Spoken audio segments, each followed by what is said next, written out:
사회적 기업의 법적 정의는 사회적 기업 육성법에 명시되어 있습니다. 지역계층에게 사회 서비스 또는 일자리 제공해 지역 주민의 삶의 질을 높이는 등 사회적 목적을 추구하면서 재화 및 서비스의 생산, 판매 등 영업활동하는 기업을 말합니다. 또한 주주나 소유자를 위한 이윤 극대화를 추구하기보다 사회적 목적을 우선으로 추구하면서 이를 위해 이윤을 사업 또는 지역 공동체에 다시 투자하는 기업을 말한다고 할 수 있습니다. 사회적 기업의 인정제도는 외환위기 이후 공공근로, 자활 등 정부의 재정 지원에 의해 일자리가 짧은 기간 확대되었으나 안정적인 일자로 연결되지 못한 한계를 가지고 있었습니다. 그리고 그 한계를 통해서 효과성에 대한 논란이 지속적으로 공격받게 됩니다. 2000년대 들어서 고용이 없는 성장이 구조화되고 사회 서비스 수요 증가 등의 대안으로서 유럽 사회적 기업 제도의 도입의 논의들이 본격화되기 시작했습니다. 비영리법인과 단체 등 제3섹터를 활용한 안정적인 일자리 창출과 양질의 사회 서비스 제공 모델로서 사회적 기업 도입의 논의가 구체화되었습니다. 저도 이때쯤 이런 사회적 기업에 대한 고민들을 하기는 시작했습니다. 하지만 사회복지에 있다 보니까 비영리에 너무 사고가 그러니까 고착화되다 보니까 이것을 좀 확장하는데 한계를 가졌고, 최근에 들어서 한 5년 정도부터 이거에 대한 고민들이 넓어지기 시작했습니다. 최근 저성장, 저고용으로 고용 구조가 변화하고 저출산, 고령화 등으로 인해 여러 사회 문제가 대두됨에 따라 노동시장의 격차와 고용 불안정성 해소를 위해 착한 소비, 따뜻한 일자리를 제공하는 사회적 기업 육성과 역할이 필요하게 되었고, 그로 인해서 2007년 7월 사회적 기업 육성법을 시행하게 되는 결과가 되었습니다. 사회적 기업의 확산과 체계적인 지원을 위해 기본계획 수립, 관계부처 협의체 육성 TF 구성, 그리고 운영을 통해서 국가적으로 사회적 기업 활성화에 위한 계획들이 추진되기도 했습니다. 그리고 사회적 기업의 인정 유형과 인정 요건을 보면 사회적 기업은 예비 사회적 기업과 달리 고용노동부에서만 인정을 하고 있습니다. 사회적 기업 인정은 한국 사회적 기업 진흥원을 통해 신청, 관리, 운영되고 있고 유형은 크게 5가지로 보고 있습니다. 일자리 제공형, 사회 서비스 제공형, 지역사회 공헌형, 혼합형, 기타 장애혁신형이 있는데요. 일자리 제공 같은 경우는 주 목적이 취약계층에 대한 일자리 제공입니다.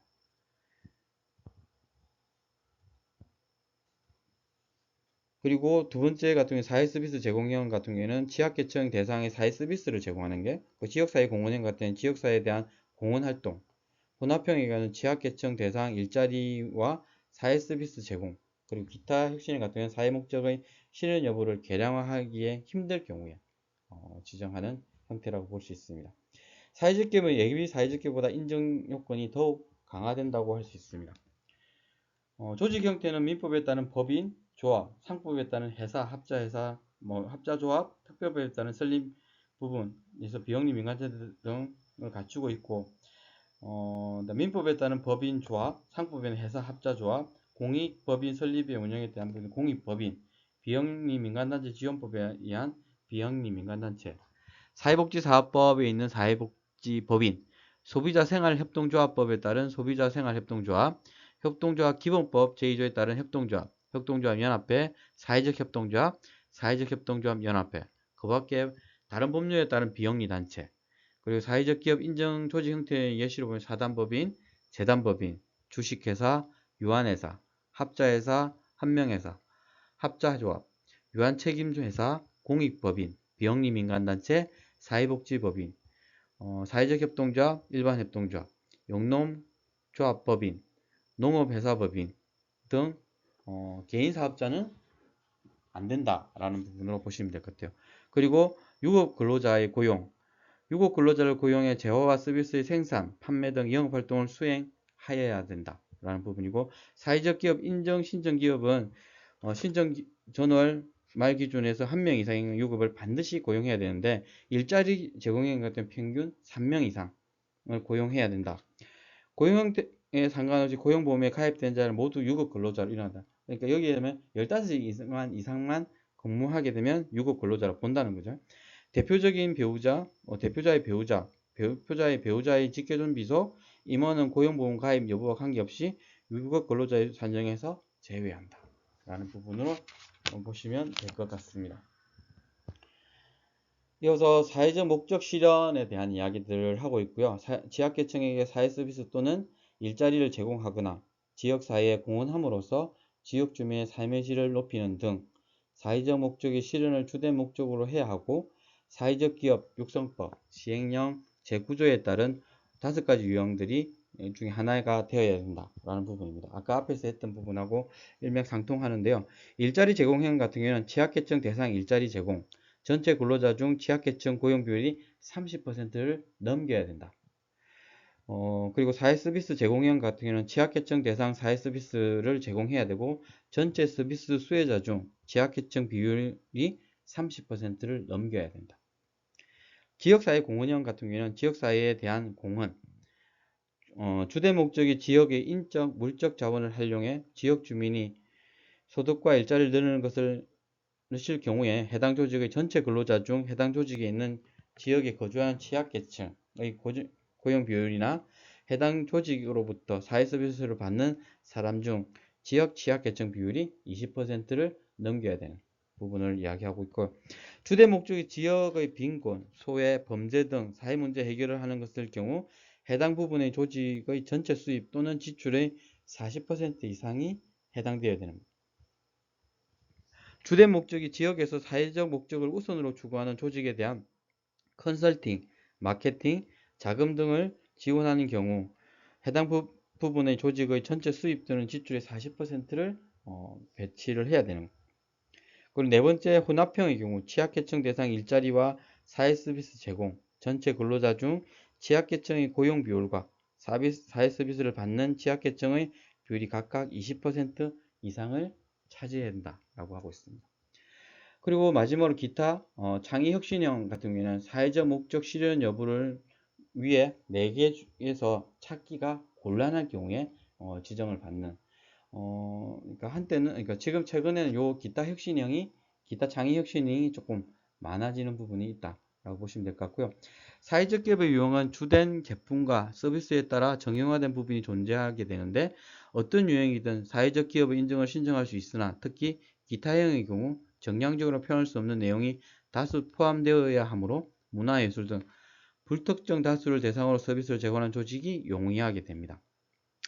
대표적으로 일자리 제공에는 제조, 판매업이 그리고 사회서비스 제공에는 가사, 간병, 의료, 교육 서비스 제공업이 지역사회 공헌형 같은 경우에는 컨설팅, 지원기관, 소셜밴드 같은 경우에는 사회적 경제업의 제품 발굴, 개선, 입점, 판촉 등 전시적 판로 지원을 하는 기관들을 말하게 됩니다.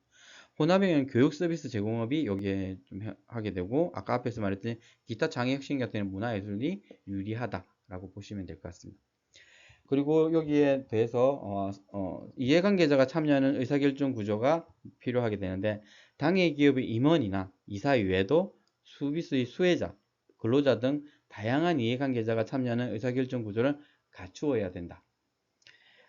이사회 또는 운영위원회에서 근로자 대표가 반드시 1인 이상 포함되어야 되고 최소 3인 이상의 이사, 대표이사, 사회이사, 근로자 대표로 구성되어야 한다는 부분을 이야기하고 있습니다.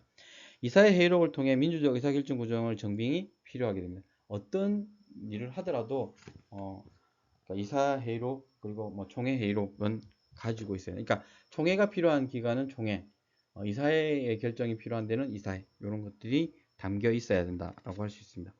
그리고 영업 활동을 통한 수입이 매출이 발생해야 된다는 거죠. 인정 신청 월 직전 6개월 동안의 영업 활동을 통한 수입이 같은 기간 지수된 노무비 대비 50% 이상이어야 한다. 노무비라는 것은 그러니까 인정 신청 월 직전까지 6개월 동안 총 노무비 그리고 영업수입 같은 인정 신청 직전 6개월 동안 영업수입 에서 50% 이상이 된다. 노무비 같은 경우는 정부의 인건비 지원 여부와 관계없이 임금으로 지급되는 인건비 총액을 의미하며 대표자의 급여도 포함한다. 포함 항목에는 급여, 재수당, 상여금, 일용임금, 퇴직금, 비포함 항목은 교육훈련비, 퇴직급여, 충당금, 사용자 부담 사회보험료. 영업수익 같은 경우 영업활동을 위한 수입을 의미하면 단순 지원금이나 보조금은 미해당된다. 보조금 사업을 주로 하는 기업이면 보조금 사업 승인 내용을 포함해 일부 포함이 가능하다라고 이야기할 수 있습니다. 그리고 앞에서 말했던 정관의 필수사항이 있는데요. 사회적 기업 육성법 제구조에 따라서 정관이나 규약에 갖춰야 되는 부분이 있습니다.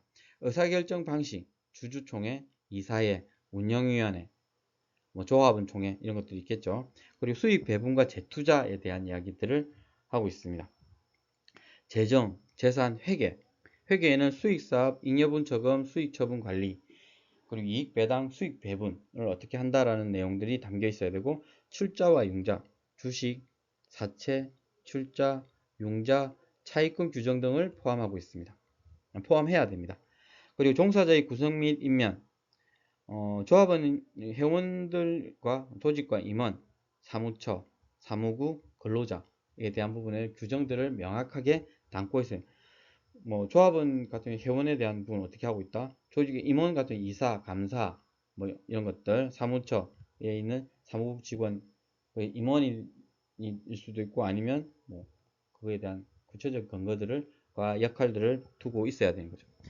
그리고 이혼의 사회적 목적 사업 사용에 있어서는 상법에 따른 회사, 합자 회사 등의 경우 회계연도말 발생한 배분 가능한 이윤의 3분의 2 이상 사회적 목적을 위해 사용합니다. 이 사회적 목적이 아까 얘기했던 소셜 미션이라고 하는 그것을 실현하는 부분이라고 볼 수 있는 거죠. 정관 등에 명시해야 하고 발생한 이윤에 대한 사회적 목적을 위해 사용한 내용을 제시해야 되는 거죠. 여기 아까 이야기했던 부분에서 전로자 상여금 지급, 시설 투자, 취약 결정, 사회 서비스 등 다양한 증빙이 가능하게 된다는 거죠. 그리고 기업의 해산, 청산에도 배분 가능한 자녀재산이 있는 경우에 자녀재산의 3분의 2 이상을 다른 사회적 기업 또는 공익적 기금 등에 기부한다는 내용을 정관 등에 명시해야 합니다. 본요건은 상법에 따른 기업 이외에도 조합원의 이익을 경제적 이익 획득에 우선시하는 영농조합, 농업회사, 협동조합, 시립박물관, 미술관, 전문예술인 법인 또는 단체 등에도 동일하게 적용된다 할 수 있습니다.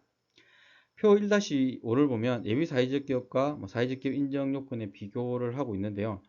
조직 형태를 보면 예비 사회적 기업이나 사회적 기업 모두 민법에 따른 법인, 조합, 상법에 따른 회사, 합자조합, 특별법에 따라 설립된 법인 또는 비영리 민간단체 등 대통령령으로 정하는 조직 형태를 모두 포함한다 하고 있습니다.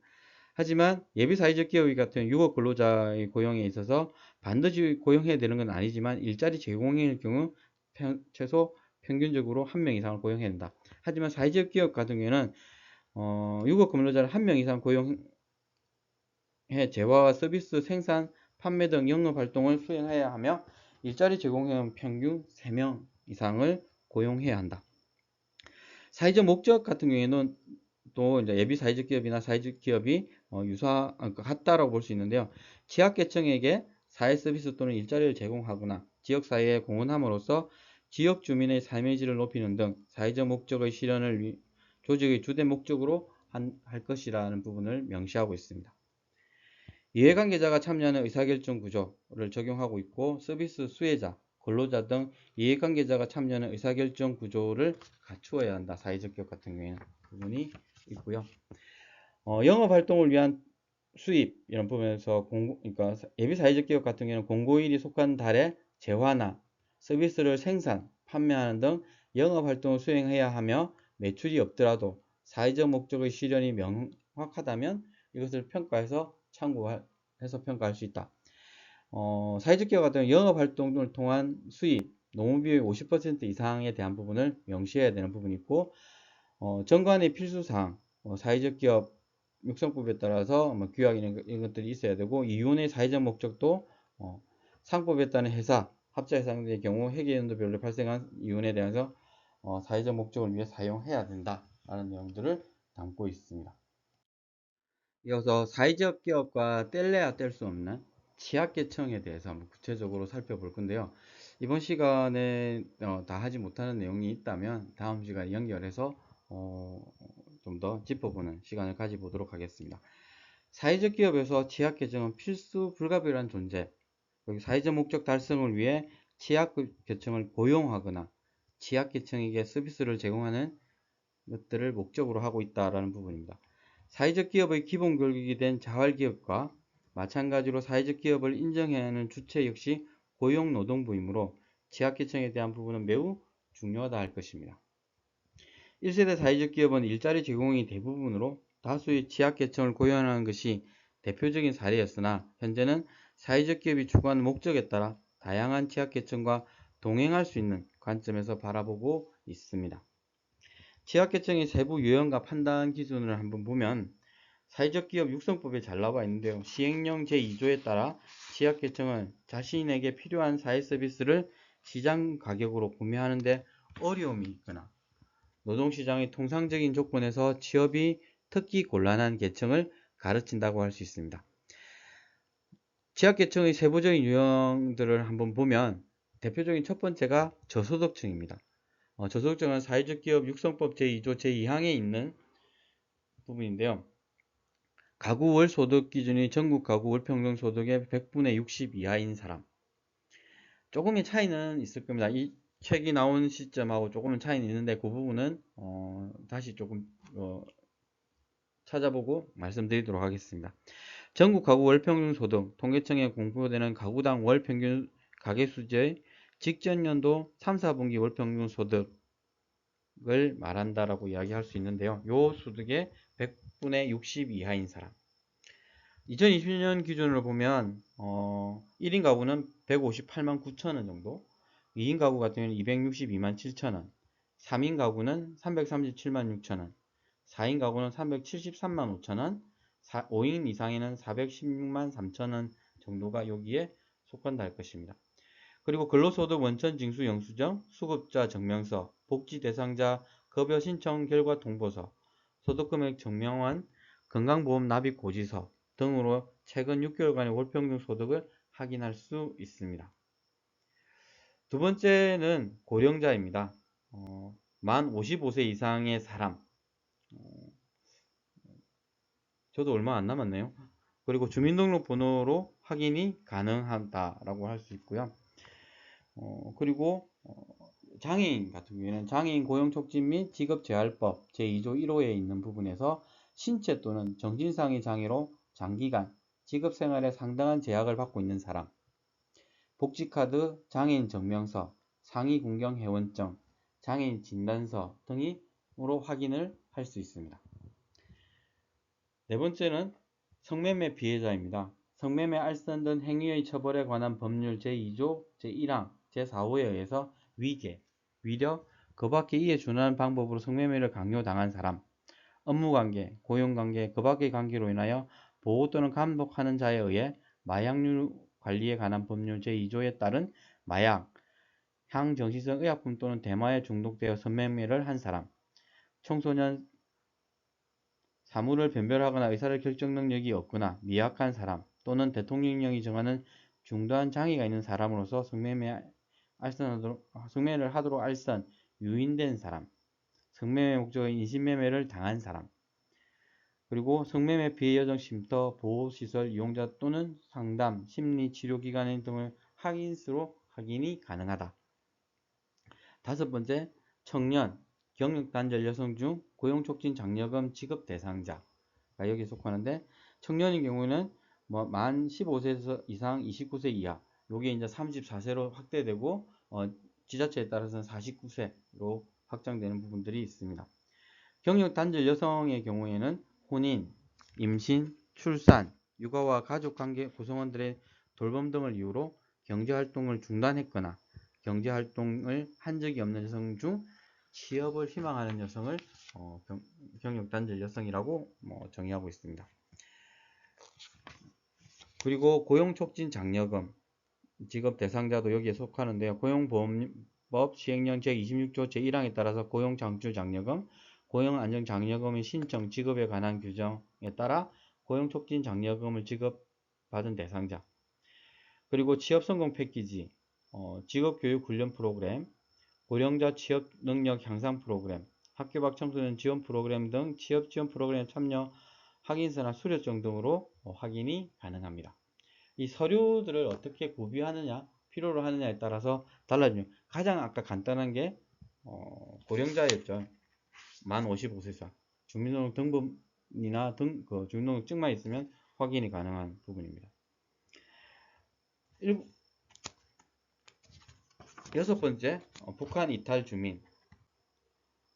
북한 이탈 주민의 보호 및 정착 지원에 관한 법률 제2조 제1호에 의해서 규정하고 있는데, 북한의 주소, 직계가족, 배우자, 직장 등을 두고 있는 사람으로서 북한을 벗어난 뒤 외국적을 취득하지 아니한 사람,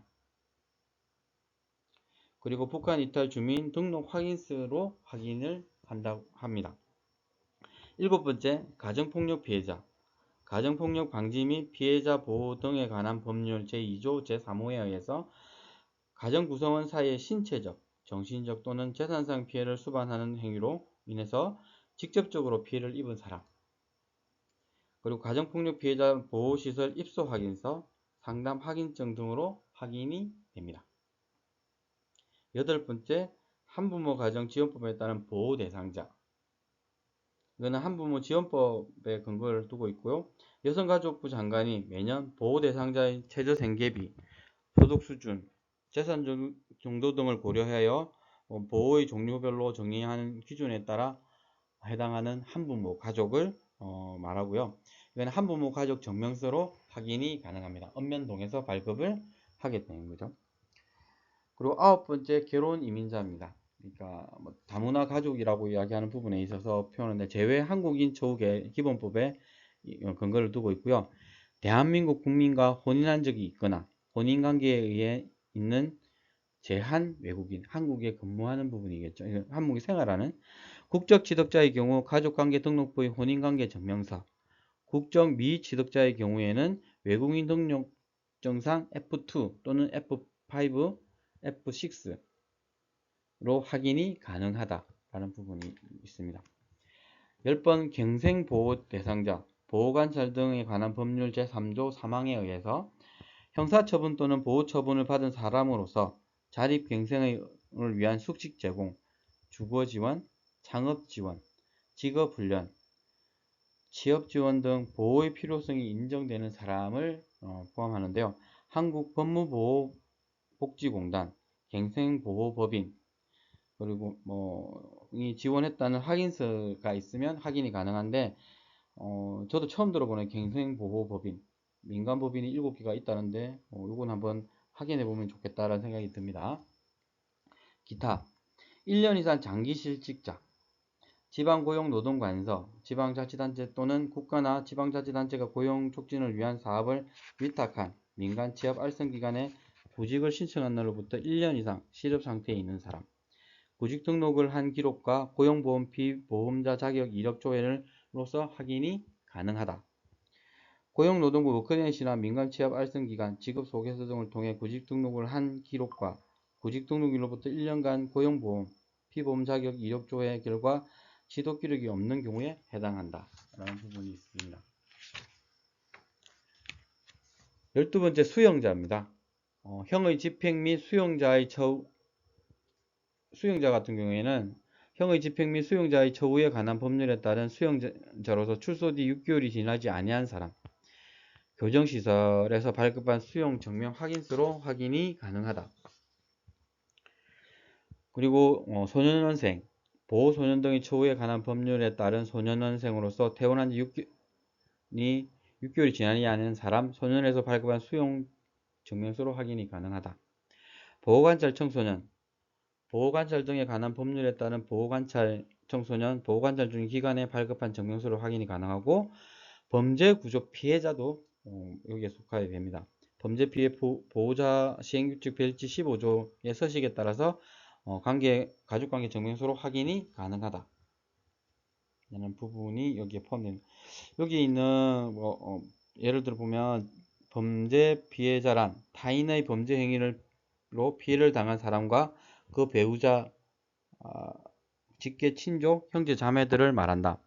범죄 피해 보호 지원이란 범죄 피해자의 손실 복구, 정당한 권리 행사 및 복지 정진에 기하는 행위를 말하고, 다만 수사, 변호 또는 재판에 부당한 영향을 미치는 행위로 포함되지 아니한다 라는 부분이 있습니다. 범죄 피해자 지원 법인이란 범죄 피해자 보호 지원을 주된 목적으로 설립된 비영리 법인을 말하고, 구조조 대상 피해자란 대한민국 영역 안에서도 또는 대한민국을 영역 밖에 있는 대한민국의 선박이나 항공기관에서 행해진 사람의 생명 또는 신체를 해치는 죄에 해당하는 행위로 인하여 사망하거나 장애 또는 중상해를 입은 사람, 그리고 장애란 범죄 행위로 입은 부상이나 질병이 치료된 후에도 남은 신체 장애로서 대통령령으로 정하는 경우를 말하고 있습니다.